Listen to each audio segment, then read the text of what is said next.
बिस्मिल्लाहिर्रहमानिर्रहीम, अस्सलाम वालेकुम। अच्छा, आज मैं अपने गांव का जो है स्कूल मैं आपको दिखाना चाह रहा हूं, जो कि लास्ट ईयर फ्लड में तबाह हो चुका था मुकम्मल तरीके से। यहाँ पे मैं खुद भी जो है यहाँ पे पढ़ा हूँ। मैं ही नहीं बल्कि पता नहीं कितने हज़ारों लाखों बंदे हैं जो यहाँ से वो पढ़ के गए हैं। यहाँ से जो हैं वो उन लोगों ने तालीम हासिल की है। यहीं से जो ये इन लोगों ने पढ़ के आगे बढ़े हैं। और काफ़ी सारे लोग हैं जो डॉक्टर्स हैं, इंजीनियर्स हैं, ऑफिसर्स हैं, वकील हैं, जज हैं। तो मतलब ये है कि ये जो स्कूल आप देख रहे हैं मेरे पीछे, ये मुकम्मल जो बिल्डिंग है, ये मतलब ये पहले तो आपको पता चले बनी थी 1880 में। ये अंग्रेज़ों के ब्रिटिश के टाइम का स्कूल है। ये 1880 में स्कूल बना था। और लास्ट तो हमारे टाइम पे तो ये चले कुछ अच्छा तो नहीं था, बट ये था जब हम यहाँ पे पढ़ते थे, ये बिल्डिंग जो थी ये रहने के लायक थी, पढ़ने के लायक थी। अभी जो यहाँ पे मतलब लास्ट ईयर या फिर फ्लड हो गया, तो यहाँ के लोगों ने भी आवाज़ें कुछ खास नहीं उठाई।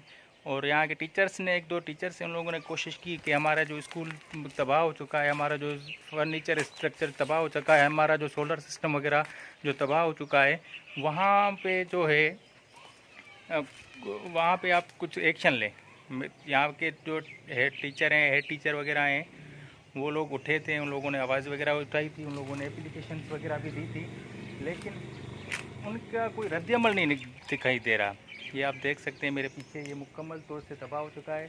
अंदर रूम जो हैं वो बैठने के लायक नहीं है, रूम भी बैठने के लायक नहीं है। अगर यहाँ पे मेरे पास चाबियाँ वगैरह होती तो मैं आपको दिखा देता, बट मैंने एक मरतबा इनको विज़िट किया था अंदर से भी।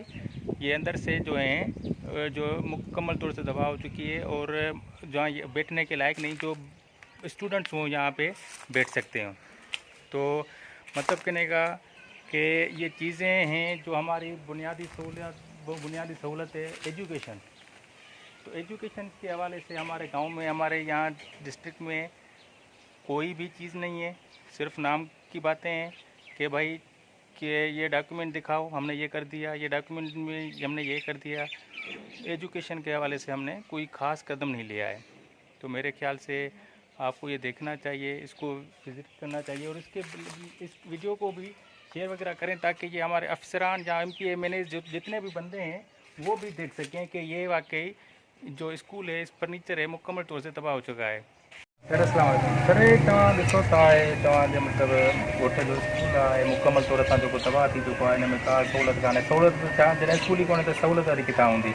ॿार जेको लास्ट ईयर फ्लड थियो, हुन में शयूं काफ़ी डैमेज थी वियूं, फर्नीचर तबाह थी वियो, क्लासिस रूम मुकम्मल तौर सां तबाह थी विया।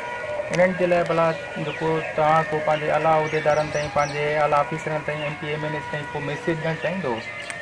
जी वालेकुम सलाम जी। ये जो रेनिंग्स जी थी बरसात थी, इन में काफ़ी असो स्कूल डैमेज थी है।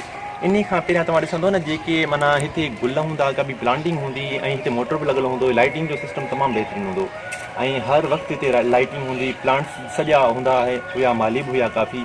उन खां पोइ हाणे ॾिसो माना केतिरनि हितां जा टीचर्स आहिनि, जेके प्रिंसिपल्स आहिनि, हेडमास्टर आहिनि, उन्हनि काफ़ी एप्लीकेशन ॾिनियूं आहिनि डीओ खे, टीओ खे, पर को बि रिस्पॉन्स न आहे। असांजा ॿार ॾिसो, जेके नंढा आहिनि ॿार, जेके ग़रीब जेके ॿार आहिनि, उहे माना जेके पेरेंट्स आहिनि, जेके माना तक़रीबन 600 माना डेली कमाइण वारा आहिनि, उहे त हाई जीअं त वेरे फाउंडेशन थी वियो, स्टार ग्रामर थी वियो, उनमें हाई जेके क्वालिफाइड माना स्कूल आहिनि, उनमें नथा पढ़ाए सघनि। हिन में उहे ॿार था अचनि जेके पापड़ खपाइनि था, चूल्हा खपाइनि था, उहो टाइम कढी स्पेंड करे हिते अचनि था त असां पढ़ूं। पर हिन में छा आहे त का बि हिते माना जेको आहे सो फैसिलिटी नथी मिले। हिते लाइट बि न आहे, ऐं थधो पाणी में बि न हूंदो आहे, ऐं तव्हां ॾिसो न हिते नलको बि न आहे हिते, ऐं नलके जो सिस्टम बि हिते न आहे, ऐं मोटर बि हिते का बि न आहे। जेको पहिरियां सिस्टम हूंदो न, उहो बि ख़तमु थी चुको आहे। तव्हां ॾिसो हिते हिनखे काफ़ी टाइम थियो आहे, ऐं उहा जेकी पोइ बिल्डिंग बि आहे उनखे तव्हांखे सभु ॾेखारींदो हिन में, त उन पोइ बिल्डिंग जे जेके फ्लोर आहिनि उहे बि जेको आहे सो लॉस थी चुका आहिनि। त ड्यूरिंग द लेक्चर ॿार वेठा आहिनि, ऐं जेकॾहिं का फ्लोर किरी थी पए, को ॿार ज़ख़्मी थी थो पए, पोइ या को मर्डर थी थो वञे ॿार जो, त को बि हुन ते रिस्पॉन्सिबिलिटी न आहे, भाउ छा थियो, इन ॿार थी वियो, या अहिड़े तरीक़े सां का बि अहिड़ी ॻाल्हि जेको आहे सो ॿार जे मथां जीअं त असां हिनखे ॾियूं था, का बि अहिड़ी हुनजे पेरेंट्स जे मथां छा ॻाल्हि गुज़रंदी, कुझु बि हुनजे मथां जेको आहे सो न कयो वेंदो आहे। त मुंहिंजो इहो आहे अर्ज़ु आहे त तव्हां हिनखे जेको आहे सो इदारे खे जेको आहे सो मस्ट जेको आहे न, एजुकेशन इज़ द वेपन, उहो आहे जेको आहे सो बेटर देन माइट एटम बम।